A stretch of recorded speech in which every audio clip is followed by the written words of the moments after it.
Bon voilà, donc là on est le 12 avril 2026, donc on est à 3 semaines du départ. Donc les derniers préparatifs sont en cours. Donc là ça c'est les derniers panneaux solaires que j'ai ajoutés, donc 2 fois 200 watts. Donc on voit quand même une bonne différence. Donc c'est du premier prix mais ça marche au top. Donc là on n'a pas non plus un super soleil, mais je suis à 270 Wh, presque 300, donc pour 400, donc c'est bien, ça correspond, pour l'instant ça marche bien. Voilà, donc je vais vous mettre les tests et les performances de la machine à laver, donc qui nous consomme à peu près 8% de batterie, qui nous a consommé 8% de batterie, donc avec une pointe à 1800 watts en mode chauffe-eau, quand elle chauffe l'eau. Et voilà, donc pour un total aussi de consommation d'eau de 45 litres. Voilà, donc on continue donc les préparatifs de dernière minute. J'attends la voile, la GV, qui devrait être terminée pour fin de semaine prochaine. Donc j'espère bien, parce que ça on commence un peu à avoir la pression quand même au niveau de la voile. Et puis toujours en recrutement d'équipiers. Pour l'instant, niet, nada, personne. Donc là, pour la première étape, ce serait traverser le golfe de Gascogne. Donc si jamais vous avez un peu de temps libre, donc c'est pour le départ le 4 mai. Voilà un peu. Je vais essayer de vous faire maintenant une petite vidéo par semaine. Donc ça se précise un peu. Donc voilà. Ça va être forcément moins technique maintenant et plus orienté préparatif et vie à bord. Ok, bon allez, c'est reparti.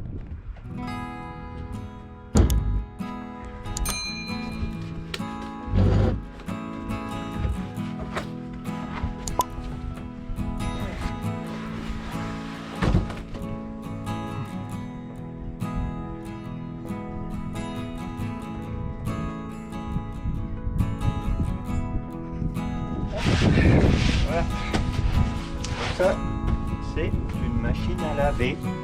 Donc Ava, modèle T02.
« 21 kilos. »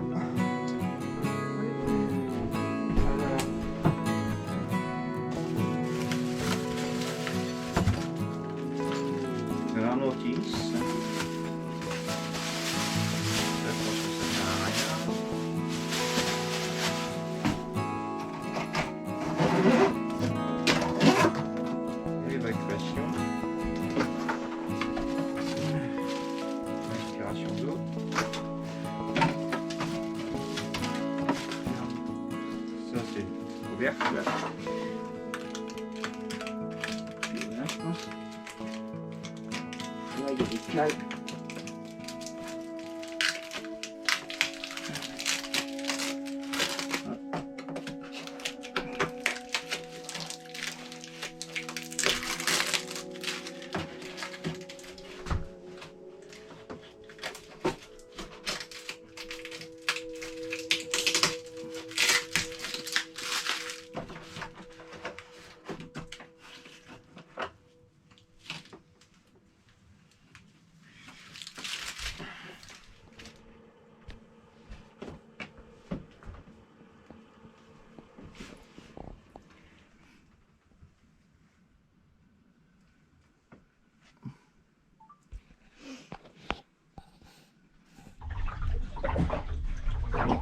L'alimentation en eau va être reprise ici, donc là je vais remettre un autre thé avec ma descente.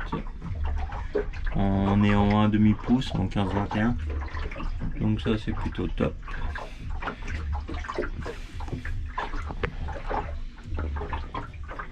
Ici en fait, ça c'est l'évacuation, donc le flexible de la machine à laver, il passe dedans, donc il revient ici et lui il reprend la vanne qui est là, l'ancienne vanne en fait des toilettes. Bon voilà, pour la plomberie c'est bon, donc on a là j'ai rajouté un T, donc j'ai mis une vanne pour couper l'eau, hop je vais là et je passe par là, tac tac tac, voilà. Je ressors ici, comment faire? Donc je ressors ici pour mon arrivée d'eau, j'ai remis un 15-21 là et je prends le tuyau d'origine qui est un peu court quand même. Il faudrait vraiment avoir une arrivée d'eau juste à côté. Et donc ça c'est mon évacuation que je repris sur le tuyau des chiottes.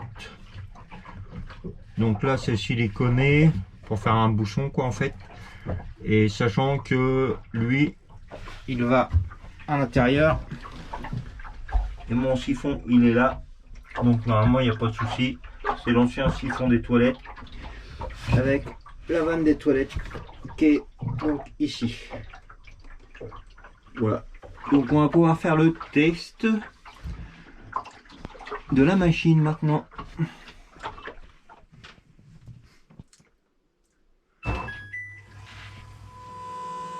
Donc là la machine est en route, donc là elle est juste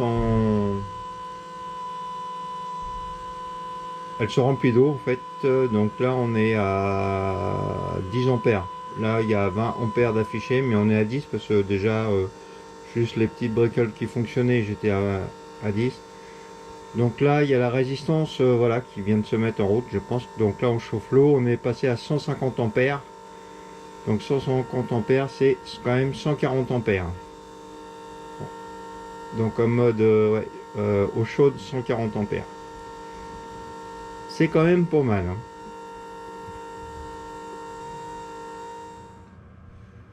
Donc voilà, donc 1800 ampères.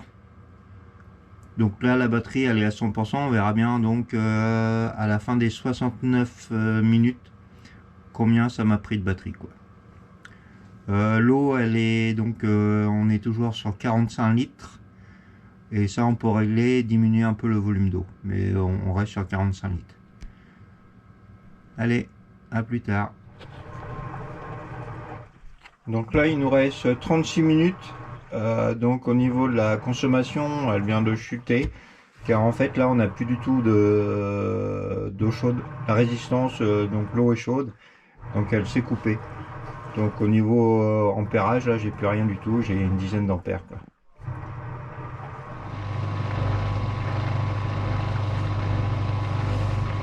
La dernière minute.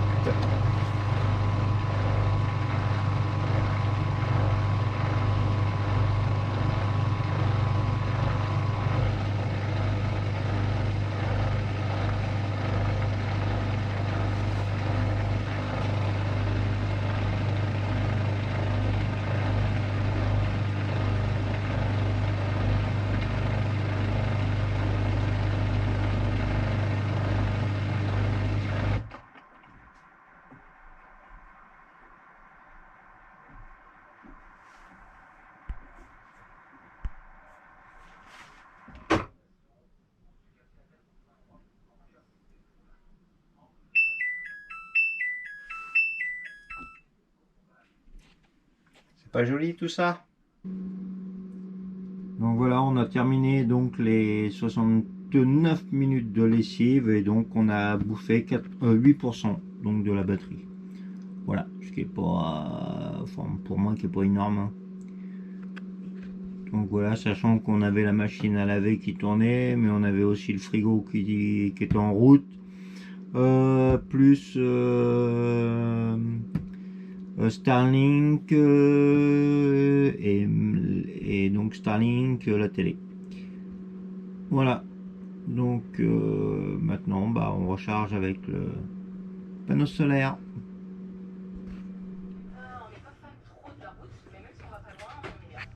Bon, après un petit week-end visite famille, on est revenu avec un stock de pharmacie, médicaments, pansements, etc.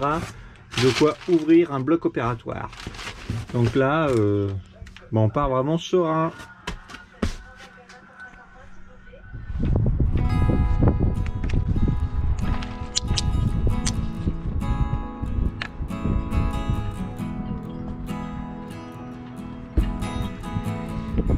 Je l'ai pas oublié. Pas oublié.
Il y a du vent.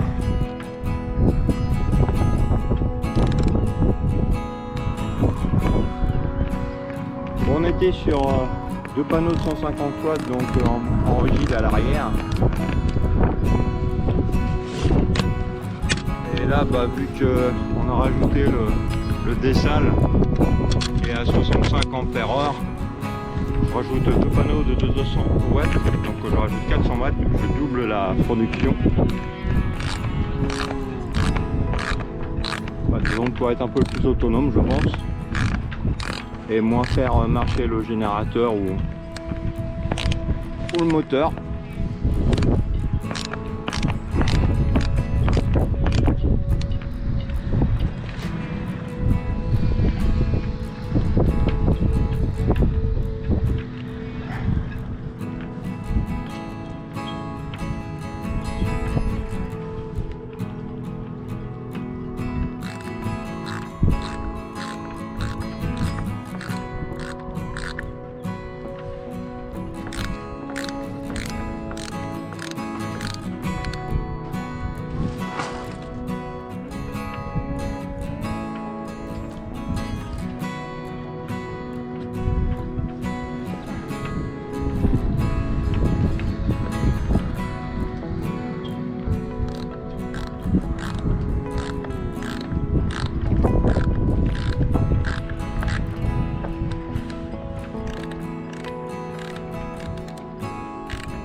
Donc là, au niveau des panneaux solaires souples, j'ai pris du premier prix du chinois. Donc on est à 100 balles les 200 watts, le panneau de 200 watts.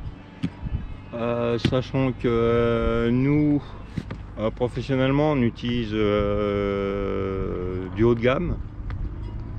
Et on a des défauts sous 6 mois, il y a même des séries, des fois sous 6 mois, on est obligé de les remplacer quasiment tous. Donc on est 5 à 6 fois plus cher, quoi. dans de la marque. Ouais, c'est sur des panneaux de 150 watts, je crois qu'ils sont à 600 balles. 600 balles au bout de 6 mois, quand je vois tout ce que j'ai remplacé, ça vaut pas trop le coup. Donc là, voilà, j'essaye ce produit là et on verra bien. Donc là, je pense que avec 700 watts, j'espère pouvoir approcher des 50 ampères. Si je fais pas d'autres conneries comme ça, on verra, à voir. De toute façon là je les monte et je vais pouvoir le test. Normalement cet après-midi ça se dégage. On y va.